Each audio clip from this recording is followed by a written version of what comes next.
Hey guys, so some of you are having questions about the assignment for today, which is 825, and I'm also going to go over the 824 assignment because I have some of you guys that are still struggling with that. I think it was an error on my part, so that's my bad. So if you guys could go back in, and I left you some comments on how to fix that. Okay, so I went back and changed the sharing part of that.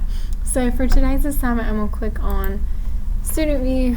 I can't show you yesterday's assignment because I am not enrolled in here as a student. So all you guys can see are these. So I'm going to click on my modules because that's where you're going to find everything. Anything that's due, any announcement, all of that.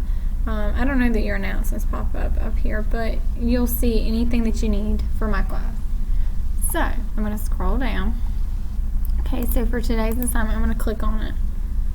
Alright, so here's what's going to happen. So I'm going to enter my name, so Ms. Wallace.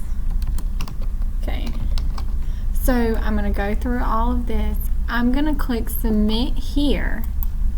Okay, I'm just going to type something because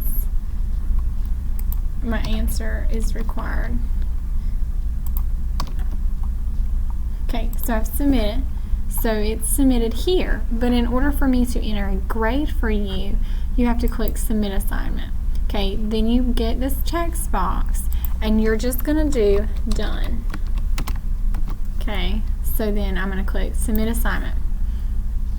So then it comes to me.